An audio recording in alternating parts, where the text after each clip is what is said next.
Hello, and thank you for listening to this recording of Negotiation Strategies. I don't think there are many things that can make a professional more nervous than negotiating for your own salary. Discussing money is uncomfortable for many cultures around the globe, and when you add in the additional stress of being in job search, negotiation can feel like an insurmountable obstacle between you and the end goal of being employed. But I think it's important to understand that negotiation is a critical, some might even say essential piece of the job search transitional process. Negotiations are the conversations that you'll have in regards to an offer for employment. According to research from Salary.com, for those people who never negotiate salary, they have the potential to miss out on as much as $500,000 in unearned pay by the time they hit 60 years old. So, when you put it in that perspective, the question shifts from why negotiate to how to negotiate. Negotiation is simply what we call the act of making a request within the confines of your job offer process. Over the years, job seekers have told us that, I don't feel like negotiation applies to me, whether it's because of their level, their skill set, or their function. But it's so important to remember that everyone can and should negotiate. Those that say that they can't, honestly, a lot of times they just don't want to try because it feels so uncomfortable. We want you to realize that negotiating is a learned behavior. You can learn how to negotiate and improve with practice. Negotiation takes many different forms. So let's break down the four main areas in which you can negotiate. And we're going to talk about these in greater detail. The first one that we're all familiar with is around total compensation or total comp.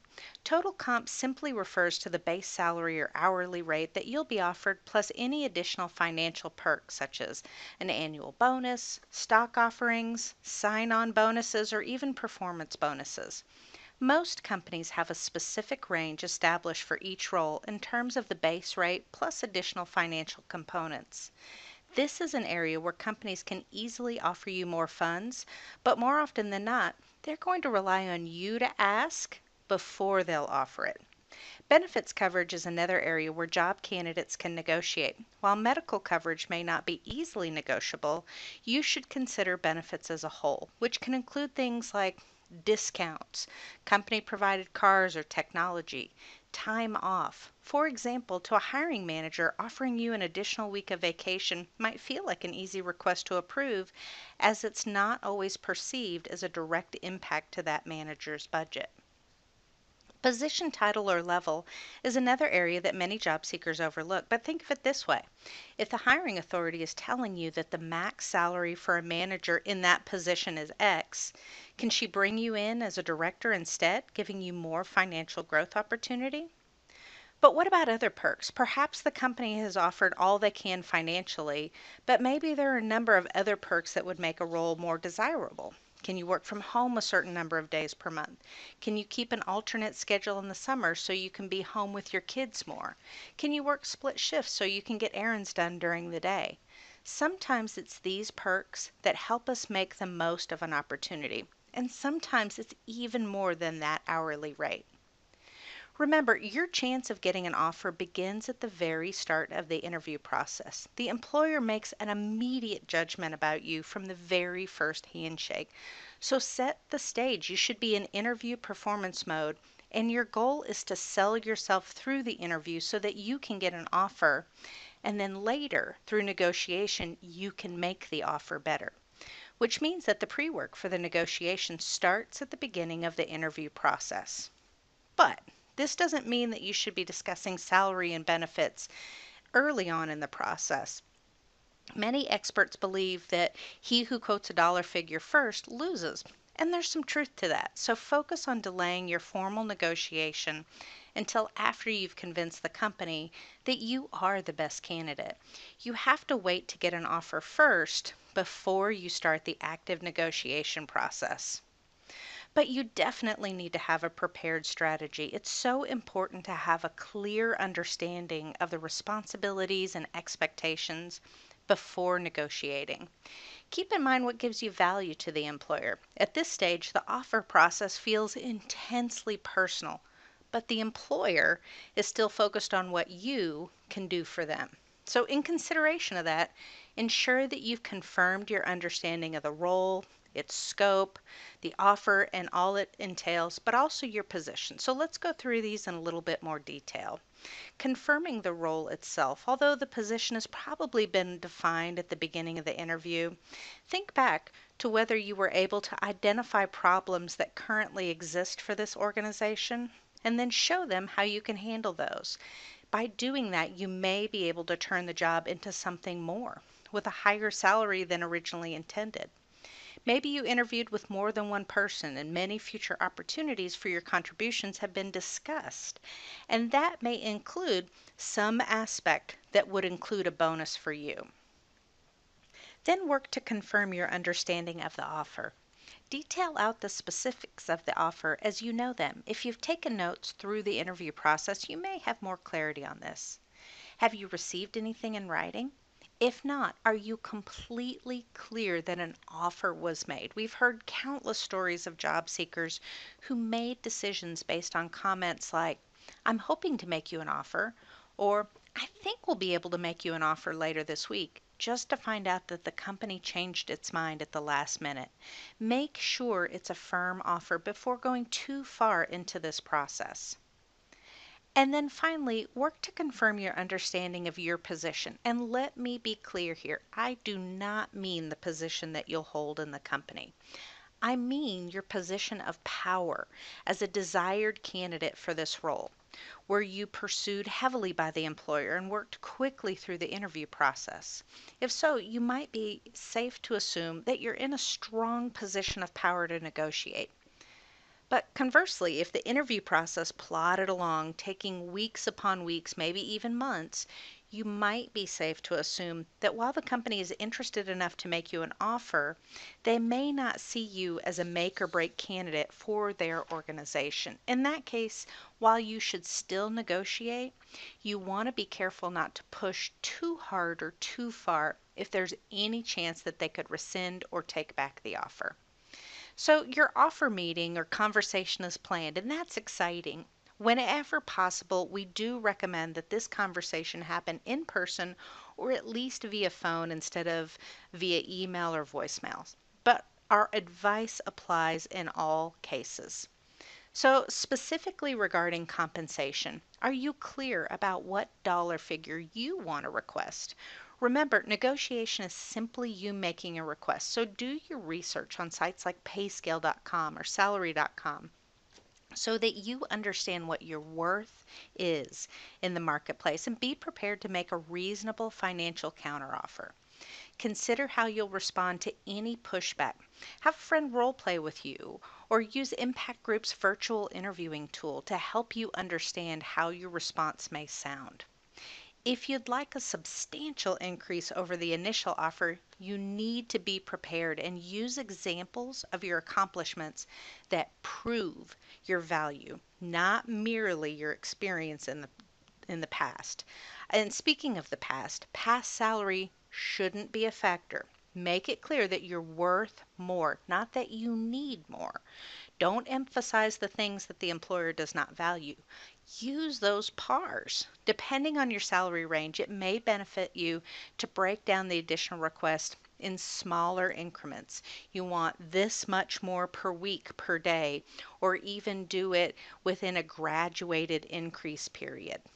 Then, once you've identified your ask on salary, bonuses, and commissions, you can move on to benefits and perks. And remember, this can include things like time off.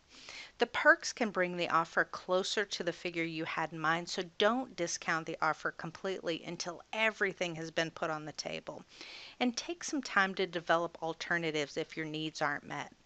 Have a plan to ask them to consider some of these items that are meaningful for you and ask them outright, are there more benefits that maybe you haven't shared with me yet?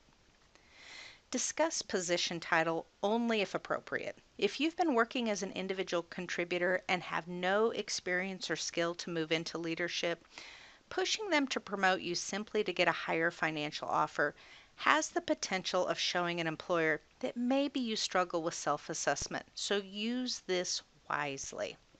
But what about other perks like working from home or maintaining an alternate schedule during school breaks? Consider in advance what other perks might make the opportunity a better fit for you and be prepared to defend those requests.